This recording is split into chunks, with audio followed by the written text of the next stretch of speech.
Good day, everybody, and welcome to today's latest episode on my YouTube video series on Malaysian property as well as retirement in Johor Bahru. And today we're going to talk about fake online property listings.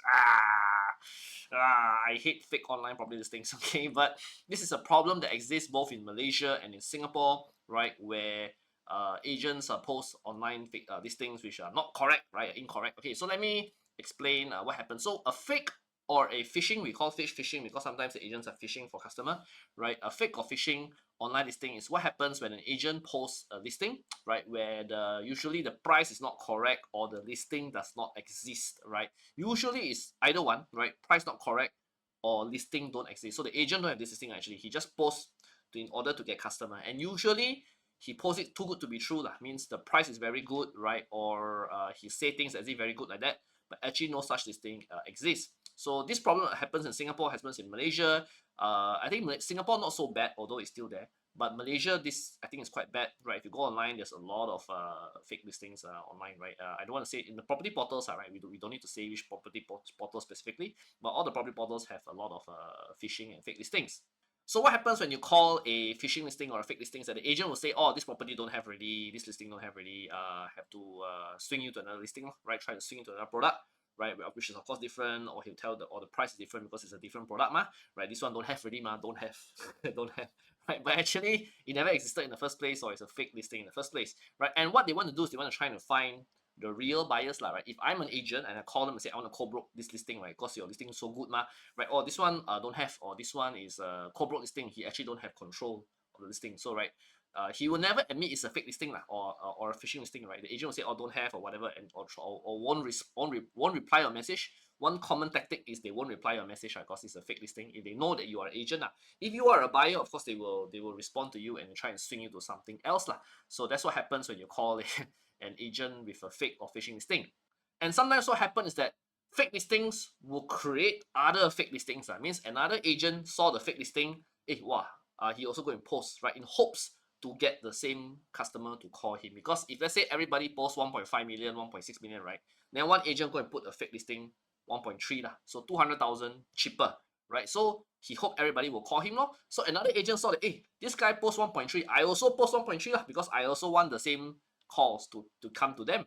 So it's I so a fake listing can create another fake listing, right? So yeah, and in Singapore and Malaysia, right, actually by law, right, both Singapore CA as well as Malaysia's board, right, don't allow such things, such behavior, and by right they're supposed to catch and fine and these agents. In Singapore, this has already happened a few times, right? Like in Singapore, I can give you two cases here I found online. Right, this agent was fined by CA for doing fake listing, right, for landed property listing. And in another case, this happened also to another agent who was fined for creating project listings, right? But they were also all fake prices, right? To stimulate buyer to call a certain number instead.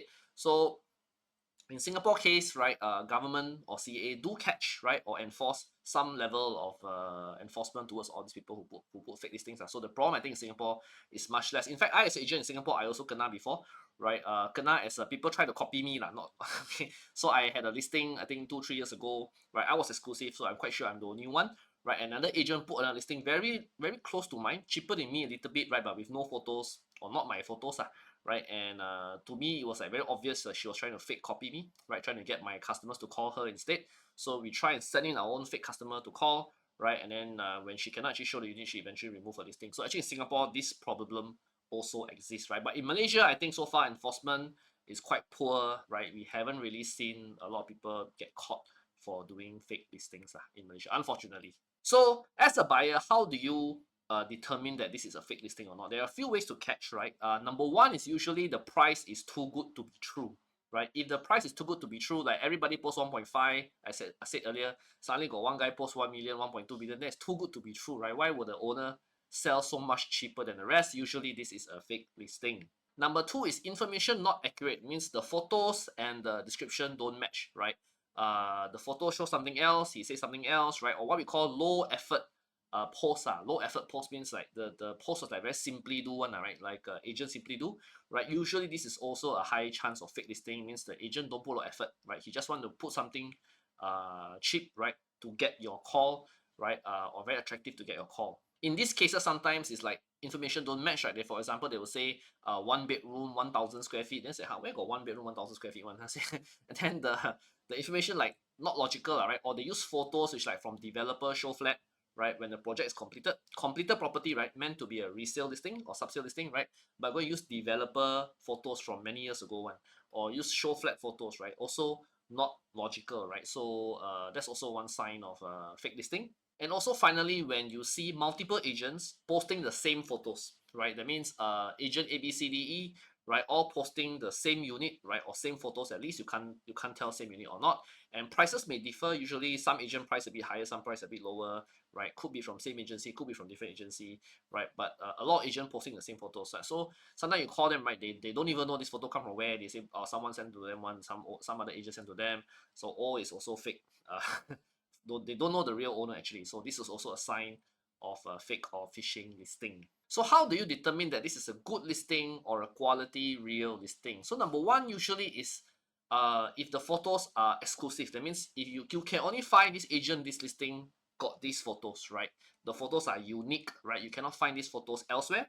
Only one agent posting it. Maybe worst case two, right? But it's usually look genuine photos, right? Photos seem correct, right? This is usually a sign of a genuine listing. Number two is the photos and informations all match. Means seems accurate, and the agent put a bit of effort into the description, right? Explain a lot of things to help describe the property, which usually is a sign that he has seen the property before. Okay, not something he plugged online, right? So that shows sign of a real listing, right? Good information, good photos, right? And he described more than usual, which means it's a real listing. And number three, one other sign is also to look for featured agents on the portal, because a lot of property portals today, you as an agent, you can actually pay some money to be a featured agent. So if you commit to the cost of being a featured agent, usually means you are a specialist there. And when you're a specialist there, means usually you already have some listings there. So you know more information than usual. You have more information than the other agents who are not specialized there one. So like as in anything, it's always to buy property from people who are specialized in this particular area, because like Johor, Johor Bahru is still a big place, right? An agent who focus in JB will not focus in Austin, for example, or not focus in Pasir Gudang. So usually agents who are very good in a certain area only do the area, right? And then they are usually better agents, and usually they will be the one that pay money to be featured agent on a property portal.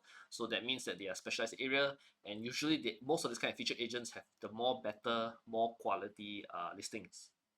So it's a similar concept, right? Like if you were to buy a property in Orchard Road, for example, you will not call a Woodlands agent, right? If you want to buy a property in Jurong East, you're not going to call an agent who focuses in the East, right? You get what I mean? So these are similar concept, right? Where you try and find agents who are specialized.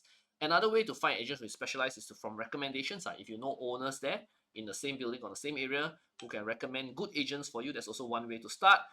You can also, in my case, text me, Ryan Khoo, right? You can text me at my number 81261626, right, or my email, right, and I try to direct you to as much good information or better agents in a particular area that you want to buy, right? So that's what I actually do nowadays, because nowadays I get a lot of inquiries online from Singapore or WhatsApp. People text me, I want to buy this, yada yada, and I say depending on, so because I don't do every area, right? I'm also one person only. I cannot cover the whole of JB. So if you want to buy in a particular area, I can normally recommend you to areas which I don't do, where I know agents who can, right? Recommend you there. So I hope this video solves the question about Ryan.